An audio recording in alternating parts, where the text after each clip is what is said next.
Hey guys, Brendan here, and I think it's very important to stay up to date on current market news, and this is for a few reasons. First, it helps you to position your portfolio to protect yourself, and also you can make better decisions for the future backed by knowledge.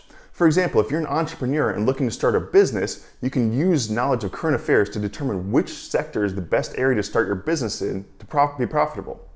It really opens your eyes to the good and bad events happening around the world. Over the weekend, I like to look back at the past week and update myself on current events to make sure I didn't miss anything. And then I use this channel and this weekly update to share a few of those stories that I think are the most interesting and also the most relevant to this channel's overall goal, which is to help you reach financial independence and give you the option to retire early.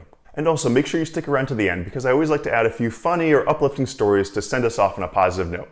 So here we go.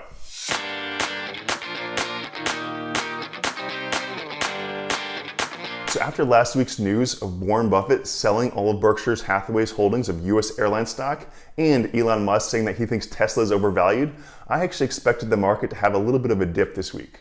But lo and behold, I was wrong. The markets aren't always rational, as we've learned, so don't try and time the markets. But the markets actually had a pretty positive week. It was led by energy and tech stocks, and oil actually posted its first back-to-back gains since February.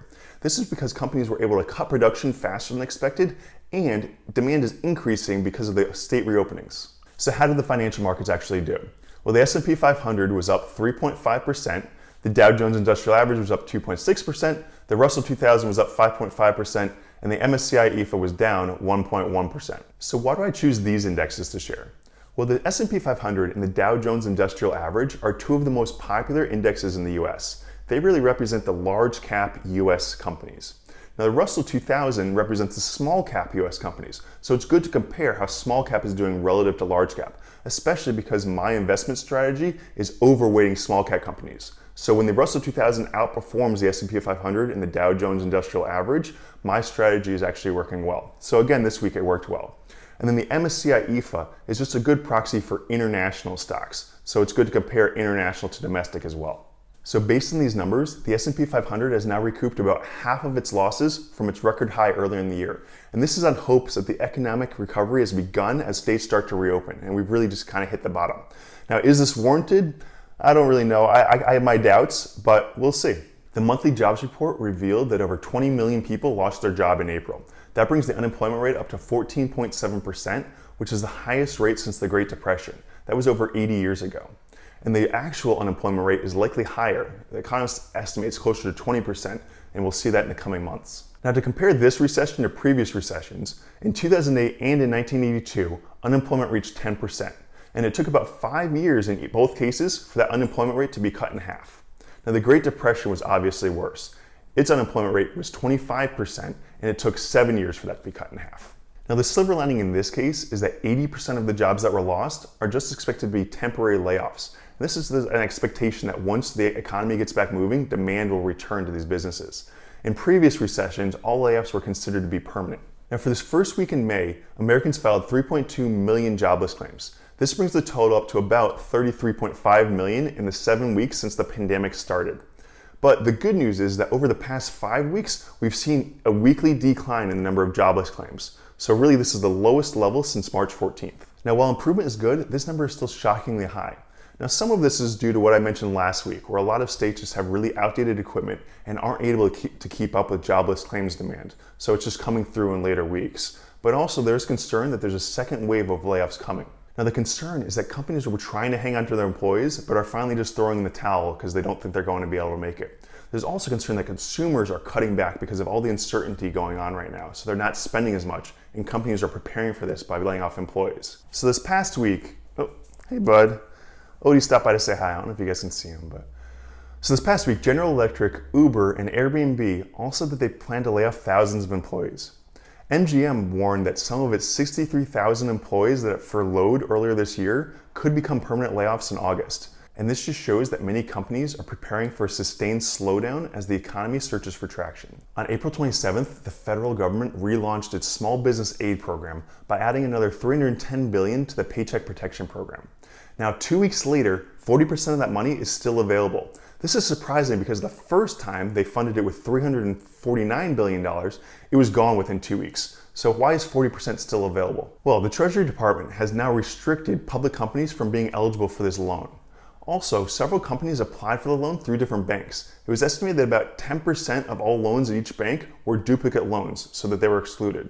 And finally, a lot of companies just don't want this loan because there's uncertainty about how it will be forgiven. They're not sure if it's right for them. Now, Apple's become the latest company to announce its plan to reopen stores. It plans to reopen in 4 states: Alabama, Alaska, Idaho, and South Carolina. They'll have temperature checks at the door, practice social distancing inside, and require everyone to wear masks. If you don't have a mask, then they'll provide one for you. Now, throughout this entire pandemic, one of the biggest challenges has been the lack of testing. So with some people contracting the virus and not even showing any symptoms, it's difficult to feel safe reopening. But Nebraska's come up with a clever solution.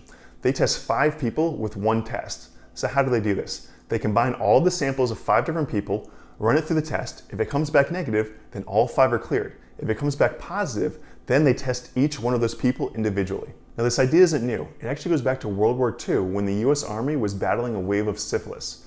It was expensive and cumbersome to test the blood of the thousands of men who had enlisted. So rather than testing them all individually, they tested them in groups of 8. So this strategy works as long as the disease or virus is rare enough. So for example, let's say you have 4,000 men to test and that 2% of the population has syphilis. So if you test in groups of 8, then you'll have 500 groups to test. The chance of any given group sample to come back negative is 98% raised to the power of 8, or 85%. So of those 500 groups, you'd expect 75 of them to come back positive. And each one of those positive groups requires you to do 8 retests. So in total, you'll do 1,100 tests rather than 4,000. So you can see how much faster and less expensive this testing process can be. So luckily, toilet paper and hand sanitizer have begun to find their way back onto shelves. But curiously, disinfectant wipes are still hard to find. For toilet paper, consumers have begun to stockpile less, and factories that had a supply of toilet paper accelerated their shipment to meet demand. For hand sanitizer, other businesses have jumped in and begun producing their own hand sanitizer.